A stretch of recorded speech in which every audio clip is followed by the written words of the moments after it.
Have you ever felt at your wit's end dealing with people who seem bent on making life difficult? Maybe it's a boss who belittles you, a colleague who derails every project, or that neighbor who seems to thrive on drama.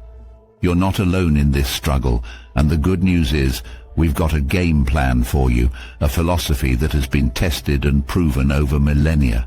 It's about finding peace amidst the chaos, understanding without judgment, and turning adversities into stepping stones for growth. It's about retaining your calm when the world around you is anything but. By the end of this talk, you'll be equipped with timeless wisdom to navigate through life's challenging interactions, and you'll be surprised how much of a difference this new approach can make in your day-to-day life. So stay tuned and let's embark on this empowering journey together. Continuing from where we left off, let's delve into the first strategy to successfully navigate your interactions with challenging individuals. It revolves around one of the most fundamental principles of Stoicism, the concept of control. Now you might be wondering, control? But I cannot control a difficult person's behavior, and you're absolutely right. But let's pause for a moment and consider this. What if we redefine what control means in this context? In life, there are things we can control and things we cannot. We cannot control the weather, the traffic, or the actions of other people. We can, however, control how we respond to these external events. We have the power to control our actions, our thoughts, and most importantly, our reactions. So, the first strategy is not about controlling the behavior of the difficult person in your life, but instead, it's about controlling your own reactions to their behavior. Imagine you're driving to work one morning, and out of nowhere, a car swoops in and cuts you off. How do you react? Do you honk and yell, allowing your anger to take over, or do you take a deep breath and choose not to let this incident ruin your day? The other driver's actions are out of your control, but your reaction, that's entirely up to you.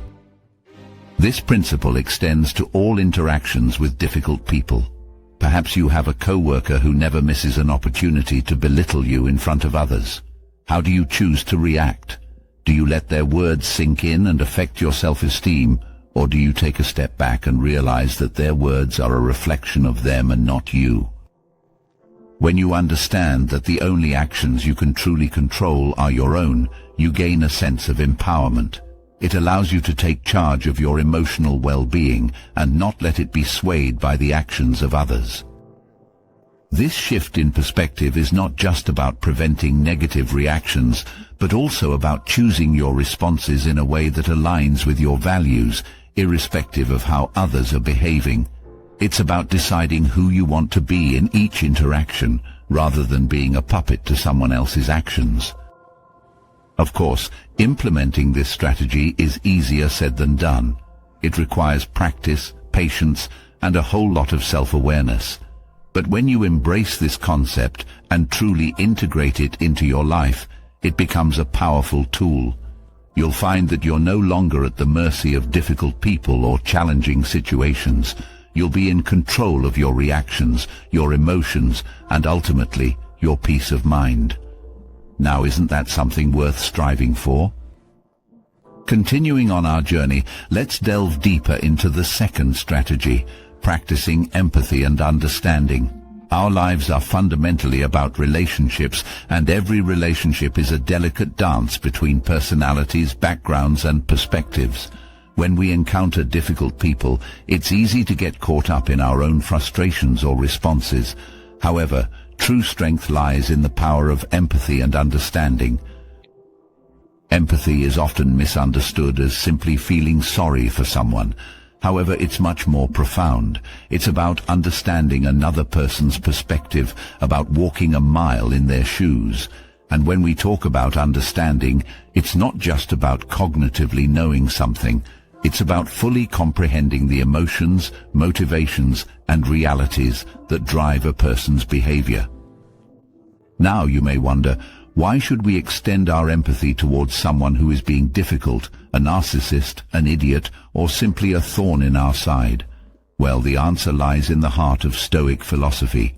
It teaches us that empathy humanizes everyone, even those who behave in ways we find challenging. The moment we understand that every person is fighting their own battles, it becomes easier to navigate difficult interactions. Instead of reacting with frustration or anger, we can respond with patience, kindness, and perhaps even a bit of wisdom. Imagine a colleague who never misses an opportunity to belittle your efforts. Instead of getting defensive or upset, try to view the situation from their perspective. What insecurities might they be grappling with? What pressures could they be under? Could their behavior be a desperate cry for validation, acknowledgement, or even help? Understanding this doesn't excuse their behavior, but it allows you to respond not just to their actions, but to the person behind them. One may argue that it's not our job to psychoanalyze every difficult person we encounter. While this is true, Stoicism teaches us that responding with empathy and understanding is less about them and more about us. It's about maintaining our equanimity, our peace of mind, and our moral compass. It's about ensuring that we do not allow anyone else's actions to dictate our responses. In conclusion, practicing empathy and understanding isn't about letting difficult people walk all over us. It's about maintaining our own integrity and being the best versions of ourselves, regardless of how others choose to behave. It's about shifting our focus from what's happening to us to how we're responding, and in that shift lies our power and freedom. Continuing from our previous discussion, let's delve deeper into our third strategy, a vital component of Stoic philosophy, keeping emotions in check. The world of Stoicism teaches us one thing very clearly. Our emotions should be our tools, not our masters. Emotional mastery is the key to dealing with difficult people or situations, and it begins with understanding that we are in control of our feelings and how we react to the world around us. Think of a time when someone's words or actions triggered a strong emotional reaction in you. Perhaps it was a rude comment, a misinterpretation, or an act of disrespect. Your heart rate accelerated, your face flushed, and you felt a rush of anger, sadness, or frustration. This is a natural human response.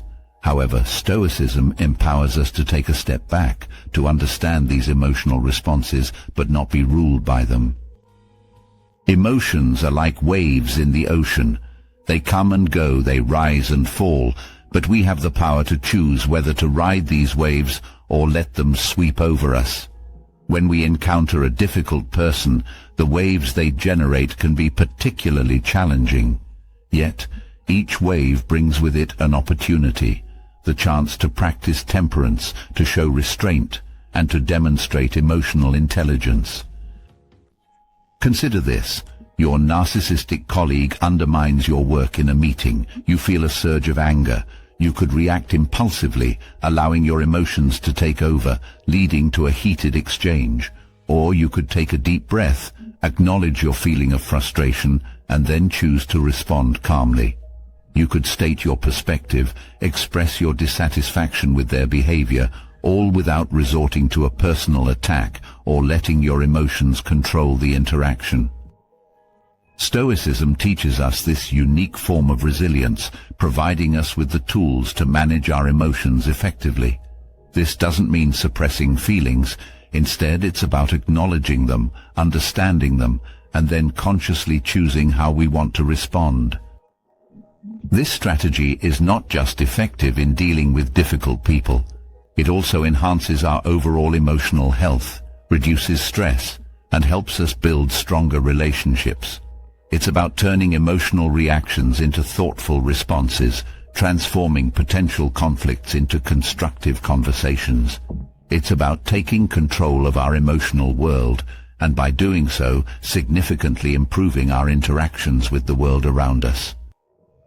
So remember, the next time you find yourself in a difficult situation, take a moment, breathe, and remember that you have the power to choose how you react. You have the power to keep your emotions in check. Just as we unpacked the third strategy, it's time now to delve into the depths of our fourth strategy, a key pillar of Stoic philosophy, one that emphasizes the quest for inner peace. Imagine a serene lake. its surface perfectly still, untouched by the chaos of the wind or the world around it. That's the kind of tranquility we're striving for within ourselves, a sense of calm and composure that remains unwavering regardless of external circumstances. This might seem like a tall order, right? You might be wondering, how can I maintain inner peace when I'm constantly dealing with people who seem to live for conflict or revel in negativity? Well, that's exactly what Stoicism equips you with, the ability to hold on to your peace amid the tumult. Stoics understand that it's not the events or people in life that disturb us, but our reactions to them. We often give away our power by allowing others to disrupt our peace of mind. If a co-worker is being unnecessarily argumentative, or a family member is perpetually pessimistic, we can choose to react with frustration or anger, or we can choose to retain our calm, to not let their negativity infiltrate our peace.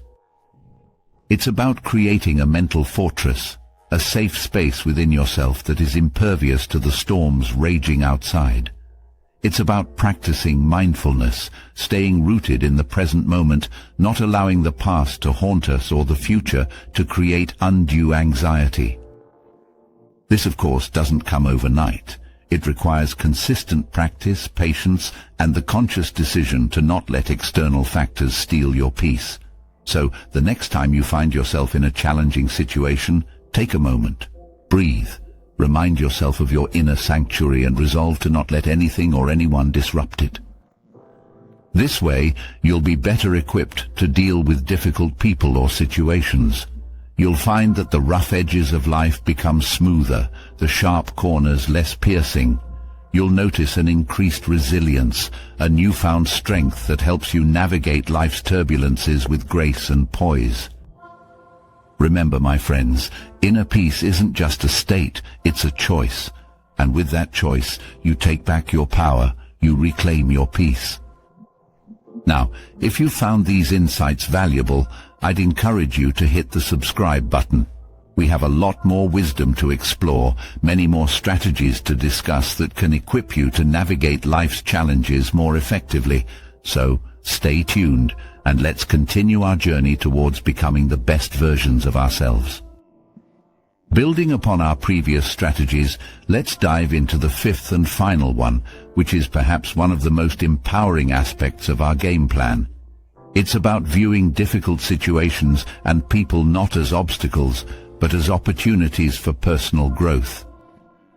Imagine you're a seasoned sailor sailing through calm waters. Things seem easy, comfortable, but how much are you learning? How much is your skill really being tested?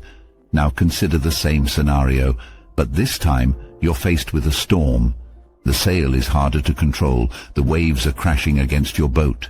It's challenging, less comfortable, but isn't it in these challenging situations that you really learn, that you really test and in turn improve your skill?